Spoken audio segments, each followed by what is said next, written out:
AS18 related party disclosures. So first തന്നെ related partyയുടെ definition നോക്കാം. Parties are considered to be related if at any time during the reporting period one party has the ability to control the other party or exercise significant influence over the other party in making financial or operating decisions. അതായത് reporting പീരീഡിൽ other പാർട്ടിയിൽ control അല്ലെങ്കിൽ significant influence exercise ചെയ്യാൻ പറ്റിയിട്ടുണ്ടെങ്കിൽ അതിനെ related party എന്ന് പറയും. So control എന്ന് പറയുന്നത് ഇവിടെ 3 കേസാണ്. ഒന്നാമത്തത് വോട്ടിംഗ് പവർ 50%-നേക്കാളും കൂടുതലുണ്ടാകണം, അല്ലെങ്കിൽ board of directors composition of board of ഡയറക്ടേഴ്സിൽ കൺട്രോൾ ഉണ്ടാകണം. ദെൻ സിഗ്നിഫിക്കൻറ്റ് ഇൻട്രസ്റ്റ് ഉണ്ടാകണം. സിഗ്നിഫിക്കൻറ്റ് ഇൻട്രസ്റ്റ് എന്ന് പറഞ്ഞിട്ടുണ്ടെങ്കിൽ 20% വോട്ടിംഗ് പവറും power to direct the financial and operating പോളിസീസും. സോ കൺട്രോൾ ഉണ്ടെന്ന് പറയുന്നത് അപ്പോൾ 3 കേസസിലാണ്. ഒന്നാമത് വോട്ടിംഗ് പവർ 50%-നേക്കാളും കൂടുതലുണ്ടെങ്കിൽ, ബോർഡ് ഓഫ് ഡയറക്ടേഴ്സുമായി കൺട്രോൾ ഉണ്ടെങ്കിൽ, സിഗ്നിഫിക്കൻറ്റ് ഇൻട്രസ്റ്റ് ഉണ്ടെങ്കിൽ. സിഗ്നിഫിക്കൻറ്റ് ഇൻട്രസ്റ്റ് എന്ന് പറഞ്ഞാൽ 20% voting power along with power to direct the financial and operating policies. Okay. Then significant influence എന്ന് പറഞ്ഞാൽ പവർ ടു പാർട്ടിസിപ്പേറ്റ് ആണ്. സിഗ്നിഫിക്കൻറ്റ് ഇൻട്രസ്റ്റ് എന്ന് പറഞ്ഞാൽ എന്തായിരുന്നു? ഡയറക്റ്റ് ആയിരുന്നു. സിഗ്നിഫിക്കൻറ്റ് ഇൻഫ്ലുവൻസ് എന്ന് പറഞ്ഞാലോ power to participate in the financial and operating policies. അതെങ്ങനെയൊക്കെ ഗെയിൻ ചെയ്യാം? It can be gained by agreement, statute, share ownership, അതായത് 20% ഓർ മോർ ഉണ്ടെങ്കിൽ. Okay. Next who are related parties എന്ന് നോക്കാം. സോ ടെക്സ്റ്റിൽ ഡെഫിനേഷൻ തന്നിട്ടുണ്ട്. ഓരോന്നിനും എക്സാമ്പിൾ വൈസാണ് പറയുന്നത്. സോ ഫസ്റ്റ് ഡെഫിനേഷൻ്റെ എക്സാമ്പിൾ നോക്കാം. എ ലിമിറ്റഡിന് ബി ലിമിറ്റഡിൽ 70% കൺട്രോൾ ഉണ്ട്. സോ ബി ലിമിറ്റഡ് എ ലിമിറ്റഡിൻ്റെ സബ്സിഡിയറി കമ്പനിയാണ്. ഓൾസോ എ ലിമിറ്റഡിന് സി ലിമിറ്റഡിൽ 55% കൺട്രോൾ ഉണ്ട്. സോ സി ലിമിറ്റഡും എ ലിമിറ്റഡിൻ്റെ സബ്സിഡിയറി ആണെന്ന് പറയാൻ പറ്റും. സോ ഇവിടെ എ ലിമിറ്റഡും ബി ലിമിറ്റഡും റിലേറ്റഡ് പാർട്ടിയാണ്, എ ലിമിറ്റഡും സി ലിമിറ്റഡും റിലേറ്റഡ് പാർട്ടിയാണ്. ദെർഫോർ ബി ലിമിറ്റഡും സി ലിമിറ്റഡും റിലേറ്റഡ് പാർട്ടീസ് ആണ്, because they are fellow subsidiaries of A limited. So അതാണ് ഫസ്റ്റ് പോയിന്റിൽ ഒരു എക്സാമ്പിൾ. ദെൻ ഒരു എക്സാമ്പിളും കൂടി നമുക്ക് നോക്കാം. ഇനി സെക്കൻഡ് എക്സാമ്പിൾ നോക്കാം. എ ലിമിറ്റഡിന് ബി ലിമിറ്റഡിൽ 85% കൺട്രോൾ ഉണ്ട്. അതേപോലെ ബി ലിമിറ്റഡ് സി ലിമിറ്റഡിലും 60% കൺട്രോൾ ഉണ്ട്. സോ ഇവിടെ ഡയറക്റ്റ് കൺട്രോൾ ആരൊക്കെ തമ്മിലാണ്? എ ലിമിറ്റഡും ബി ലിമിറ്റഡും. ഓൾസോ ബി ലിമിറ്റഡും സി ലിമിറ്റഡും. ഇൻ ദിസ് കേസ് എ ലിമിറ്റഡും സി ലിമിറ്റഡും റിലേറ്റഡ് പാർട്ടീസാണ്, because they have indirect control. So ഈ ക്വസ്റ്റ്യൻ എന്താണ്? എ ലിമിറ്റഡ് ബി ലിമിറ്റഡിലെ കൺട്രോൾ ഉണ്ട്, ബിക്ക് സിയിൽ കൺട്രോൾ ഉണ്ട്. സോ എക്ക് സിയിൽ കൺട്രോൾ ഉണ്ട്. They are related parties. Then second subsection example നോക്കാം. എ ലിമിറ്റഡിന് ബി ലിമിറ്റഡിൽ 20% കൺട്രോൾ ഉണ്ട്. സോ 20% ഉണ്ടെങ്കിൽ അതിന് അസോസിയേറ്റ് കമ്പനി എന്ന് പറയും. സോ എ ലിമിറ്റഡും ബി ലിമിറ്റഡ് അസോസിയേറ്റ് കമ്പനിയാണ്. ദെൻ എ ലിമിറ്റഡിന് സി ലിമിറ്റഡിൽ 50% കൺട്രോൾ ഉണ്ട്. സോ ജോയിൻറ്റ് വെഞ്ചറാണ്. ഇൻ ദിസ് കേസ് ആരൊക്കെയാണ് റിലേറ്റഡ് പാർട്ടീസ്? എ ലിമിറ്റഡും ബി ലിമിറ്റഡും റിലേറ്റഡ് പാർട്ടീസ് ആയിരിക്കും, because associate company relationship, significant influence ഉണ്ട്. അതേപോലെ തന്നെ എ ലിമിറ്റഡും സി ലിമിറ്റഡും റിലേറ്റഡ് പാർട്ടീസാണ്, ബിക്കോസ് ജോയിൻറ്റ് വെഞ്ചറാണ്. ഇൻ ദിസ് കേസ് ബി ലിമിറ്റഡും സി ലിമിറ്റഡും റിലേറ്റഡ് പാർട്ടീസ് ആകില്ല, because common associate and joint ventures are not related parties.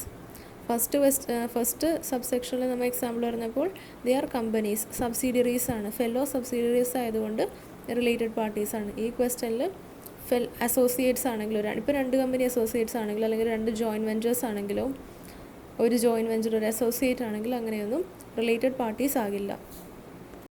Okay, നമുക്ക് തേർഡ് പാർട്ടിലേക്ക് പോകാം. തേർഡ് പാർട്ടിൽ ഇൻഡിവിജ്വലിൻ്റെ കേസാണ് പറയുന്നത്. സോ ഇൻഡിവിജ്വലിൻ്റെ എക്സാമ്പിളാണ് പറയുന്നത്. മിസ്റ്റർ സെഡ് എന്ന് പറയുന്ന ഇൻഡിവിജ്വലിന് എ ലിമിറ്റഡിൽ 25% കൺട്രോൾ ഉണ്ട്, അതായത് സിഗ്നിഫിക്കൻറ്റ് ഇൻഫ്ലുവൻസ് ഉണ്ട്. സോ മിസ്റ്റർ സെഡും എ ലിമിറ്റഡും റിലേറ്റഡ് പാർട്ടീസ് ആണ്, because of the significant influence. Also missus Z എന്ന് പറയുന്നത്, മിസ്റ്റർ എസിൻ്റെ റിലേറ്റീവ് മിസ്സസ് സെഡ് എന്ന് പറയുന്നതും എ ലിമിറ്റഡിൻ്റെ റിലേറ്റഡ് പാർട്ടിയാണ്. അതായത് ഒരു ഇൻഡിവിജ്വലിൻ്റെ റിലേറ്റീവ്സും ആ ഇൻഡിവിജ്വൽ കൺട്രോൾ എക്സസൈസ് ചെയ്യുന്ന കമ്പനിയിൽ റിലേറ്റഡ് പാർട്ടീസ് ആയിരിക്കും. സോ റിലേറ്റീവ്സ് എന്ന് പറഞ്ഞാൽ ഇവിടെ wife, sibling, parents, children. Okay, so mister സെഡും എ ലിമിറ്റഡും റിലേറ്റഡ് പാർട്ടീസാണ്. അതുകൊണ്ട് തന്നെ മിസ്സസ് സെഡും എ ലിമിറ്റഡും റിലേറ്റഡ് പാർട്ടീസാണ്, because relative of an individual with significant influence. So D section നോക്കാം. മിസ്റ്റർ എ എന്ന് പറയുന്നത് എ ലിമിറ്റഡിൻ്റെ MD ആണ്. ഓക്കെ, മിസ്റ്റർ എയുടെ വൈഫാണ് മിസ്സസ് എ എന്ന് പറയുന്നത്. സോ എ ലിമിറ്റഡും മിസ്റ്റർ എയും റിലേറ്റഡ് പാർട്ടീസ് ആയിരിക്കും. ബിക്കോസ് എ ലിമിറ്റഡിൻ്റെ ഒരു കീ മാനേജറിയൽ പേഴ്സണായ MD ആണ് മിസ്റ്റർ എ എന്ന് പറയുന്നത്. അതേപോലെ എ ലിമിറ്റഡും മിസ്സസ് എയും റിലേറ്റീവ് പാർട്ടിയുമായിരിക്കും. Because relative of key managerial പേഴ്സണലാണ്. ഓക്കെ, സോ സി എന്താ നമ്മൾ പറഞ്ഞത്, ഇൻഡിവിജ്വലിൻ്റെ റിലേറ്റീവും ആ ഇൻഡിവിജ്വലിന് സിഗ്നിഫിക്കൻറ്റ് ഇൻഫ്ലുവൻസ് ഉള്ള കമ്പനിയിലെ റിലേറ്റഡ് പാർട്ടി ആയിരിക്കും. ഇൻ ദിസ് കേസ് ഇൻഡിവിജ്വൽ ഒരു കമ്പനിയിലെ MD ആണെങ്കിൽ അതിൻ്റെ അയാളുടെ വൈഫും ആ കമ്പനിയുടെ റിലേറ്റഡ് പാർട്ടി ആയിരിക്കും. നെക്സ്റ്റ് പാർട്ട് നോക്കാം. സോ ഇവിടെ മിസ്റ്റർ എ ലിമിറ്റഡിലും ബി ലിമിറ്റഡിലും സിഗ്നിഫിക്കൻറ്റ് ഇൻഫ്ലുവൻസ് ഉണ്ട്. സോ മിസ്റ്റർ എയും നേരത്തെ നമ്മൾ ഫസ്റ്റ് കേസ് പറഞ്ഞില്ലേ, ഒരു കമ്പനിക്ക് ബാക്കി 2 സബ്സിഡിയറി കമ്പനീസിൽ കൺട്രോൾ ഉള്ളതുകൊണ്ട് സബ്സിഡിയറി കമ്പനീസ് റിലേറ്റഡ് പാർട്ടിയാണെന്ന്.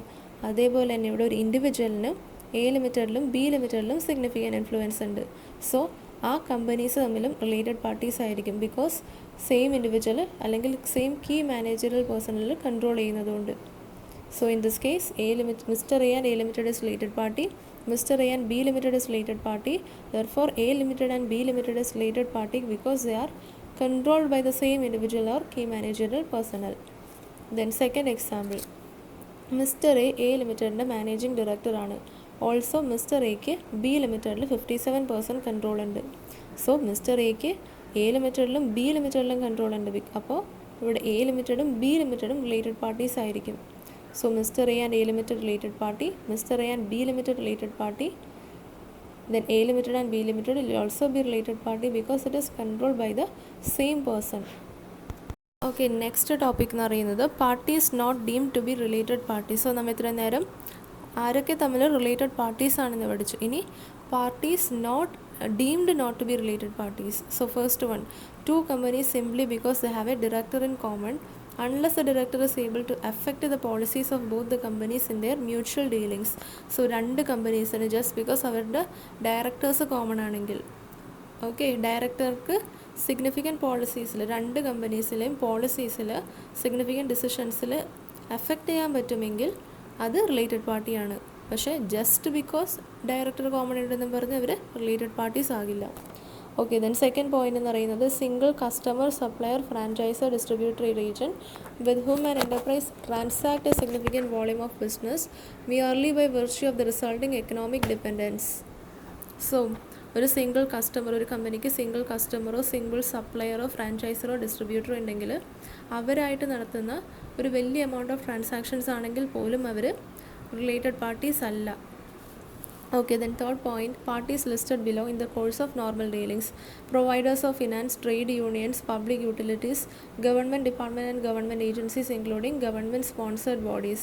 അതായത് കമ്പനിക്ക് എന്തെങ്കിലും ഫിനാൻസ് പ്രൊവൈഡ് ചെയ്യുന്നവർ, അതായത് ഫിനാൻഷ്യൽ ഇൻസ്റ്റിറ്റ്യൂഷൻസ്, പിന്നെ trade unions, public utilities, government departments and agencies, ഇതൊന്നും ഒരു കമ്പനിയെ സംബന്ധിച്ചിടത്തോളം റിലേറ്റഡ് പാർട്ടീസ് അല്ല. റിലേറ്റഡ് പാർട്ടി റിലേഷൻഷിപ്പ് എക്സിസ്റ്റ് ചെയ്യുന്നത് ആദ്യം പറഞ്ഞ എക്സാമ്പിൾസിൻ്റെ കേസിൽ മാത്രമാണ്. ഇനി ഡിസ്ക്ലോഷർ റിക്വയർമെൻറ്റ്സ് നോക്കാം റിലേറ്റഡ് പാർട്ടി റിലേഷൻഷിപ്സിൻ്റെ. സോ റിപ്പോർട്ടിംഗ് പീരീഡിൽ റിലേറ്റഡ് പാർട്ടി റിലേഷൻഷിപ്പ് എക്സിസ്റ്റ് ചെയ്യുന്നുണ്ട്, പക്ഷേ ട്രാൻസാക്ഷൻസ് നടന്നിട്ടില്ല. റിലേറ്റഡ് പാർട്ടീസായിട്ട് ട്രാൻസാക്ഷൻസ് നടന്നിട്ടില്ലെങ്കിൽ നെയിമും റിലേറ്റഡ് പാർട്ടിയുടെ നെയിമും നേച്ചർ ഓഫ് റിലേഷൻഷിപ്പും മാത്രം ഡിസ്ക്ലോസ് ചെയ്താൽ മതി. അതേപോലെ തന്നെ റിപ്പോർട്ടിംഗ് പീരീഡിൽ ട്രാൻസാക്ഷൻസ് നടന്നിട്ടുണ്ടെങ്കിൽ റിലേറ്റഡ് പാർട്ടി റിലേഷൻഷിപ്പ് എക്സിസ്റ്റ് ചെയ്യുന്നുണ്ട്. അതേപോലെ തന്നെ അവരായിട്ട് ട്രാൻസാക്ഷൻസ് നടന്നിട്ടുണ്ടെങ്കിൽ name of related party, nature of relationship, nature of transaction, volume of transaction, other elements of party transactions, outstanding items, amount written off, written back, ഇതെല്ലാം disclose ചെയ്യണം. Next, transactions during the period in which related party relationships relatively doesn't exist. So related party relationship exist ചെയ്യാത്ത പീരീഡിൽ transactions ആണെങ്കിൽ, transactions നടന്നിട്ടുണ്ടെങ്കിൽ disclose ചെയ്യണം, transactions നടന്നിട്ടില്ലെങ്കിൽ disclose ചെയ്യണ്ട.